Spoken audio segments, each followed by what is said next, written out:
Right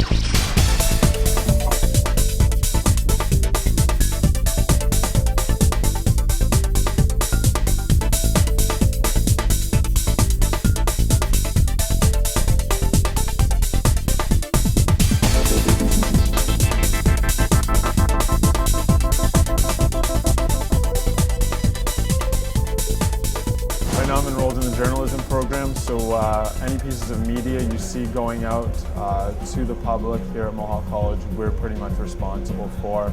TV, radio, print, all of that stuff goes through us before it goes out to any of the students that get to see it. When I was in high school, I was really involved in the drama club, and I had it in my head that I might want to be an actress, but I also really liked English, the study of English language and novels and poetry. I even like grammar, which sounds pretty bizarre, but I discovered the broadcasting course and considered it really a bit of a compromise between acting and teaching, because you're educating and hopefully doing it in an entertaining way. So I thought acting was maybe a little too risky and maybe teaching a little bit too sedate, although now I miss those summers off. I remember watching late night TV with my mom, and we'd watch Tom Charrington on a show called Action Line. And I used to think he was kind of scary, but he made us want to watch, even though he was a little, not rude, but a little direct, shall we say, with people. And I thought, that's really a powerful thing he's doing. He's influencing so many people, and how intriguing is that? I also always followed some female broadcasters in their careers, Diane Sawyer in the States and Barbara Frum. I had great respect for her work as a journalist and asking ordinary questions on the minds of people, not necessarily lofty, complicated questions that just go above the heads of most of us, including myself. So they were big influences. And then when I came to CHCH-TV and I really met Tom Charrington, I realized what an incredible human being he was. He taught me one thing I'll never forget: to ask tough questions, but ask them with respect. Treat everyone you meet with dignity and always shake their hands before you walk away. And I've lived by that. If somebody tells you, no, there's no point in going after this, it's not going to work, do it anyways. Because what's the worst they can say? The worst that somebody can ever say to you is no. They can't destroy your career on one foul swoop unless it's something absolutely ridiculous. More and more today, I think Canadian news operations are looking to emulate the way it's been done at CNN, which of course set the standard worldwide in live television, 24-hour television, and there is a drive to copy that. It can't always work here because of the population difference, a lack of resources as a result of a lack of general funding in the industry. It's going through a difficult time in Canada right now, the broadcasting industry. The internet's made a difference there, of course. Satellite television has made a difference. But I think maybe Canada has to step back and reassess how it's going to deliver its local news, because that's the one thing that big networks in the States can't do, is deliver our local news. And the tools I use as a broadcast journalist, when I started, we used typewriters and carbon paper, and news wires came across on big rolls of paper that were very noisy, and you literally ripped pieces of copy off and retyped it.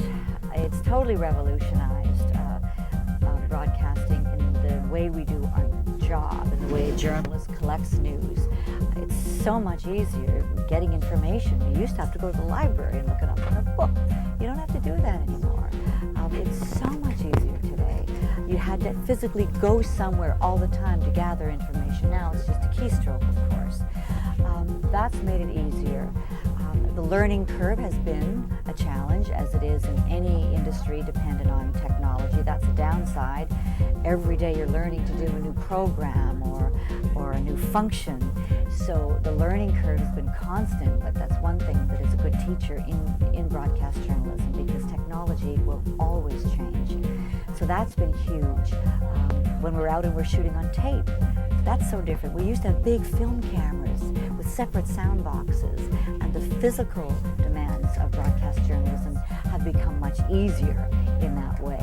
So harder learning curve, but much easier in research and actually executing news gathering. you're going to start to see a lot more of the younger generation move into media and move into journalism, move into reporting jobs. Because, face it, it's quicker for younger people who are trained with it right now to learn how to build a website, to learn how to put a blog or a video up on the internet. There's still going to be room for the older voices that people respect. I mean, it's hard for a 25-year-old to go on air and immediately demand respect. So you're going to still have the older people delivering the news as news anchors. They're not going to get rid of that. But the reporters who have to post their own stuff online and be able to translate it all from one to the next to the next, people are going to have to be a lot more versatile with the way they deliver and produce news. The toughest thing is the demands of deadlines, because the clock doesn't change. When you've got to go on the air at noon, you got to go on the air at noon. That's tough. Radio's even tougher because sometimes you have hourly deadlines. That's tough. Getting to assignments is tough, especially if it's an accident or a murder scene and you physically have trouble getting there. So there's some very physical obstacles in broadcast journalism. When you get into journalism, goals are to try and be in that public eye and try and make a difference. I mean, the general consensus is you want to be one of those people that makes a difference. You go into the future, you want to be on TV, you want to be that print journalist that kind of changes how things are done. If you really want it, you'll get it. But you gotta work. And you can't wait to be told to do things. You gotta learn real fast and just do it. The best advice is to be like you.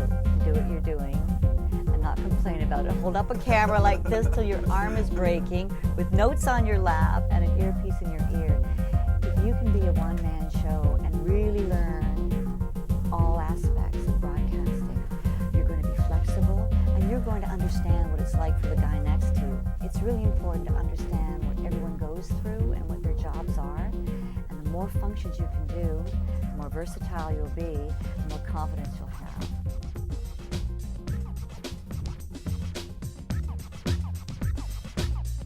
Well, my day actually starts with hair and makeup, and this is the makeup room. And Dan's in the chair right now. Say hello, Dan. Hello. And this is Jenna, our makeup artist today. And then when Dan's done, I'll zip in for a quick touch-up. And then after I do that, we start working on the noon show. I'm responsible for lining up our DeGroote business interview segment every day, along with our segment with St. Joseph's Healthcare, a medical segment and a business segment.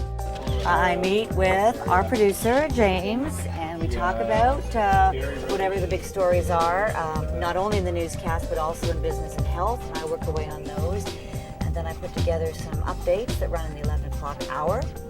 And we just wait for the stories to come in and try to react to what's happening through our assignment desk with reporters and cameramen calling in from the scene of breaking stories.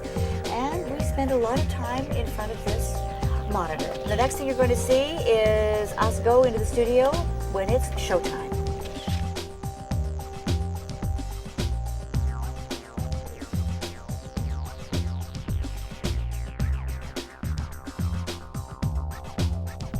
Good afternoon, everyone. I'm Connie Smith. And I'm Dan McLean, coming up today on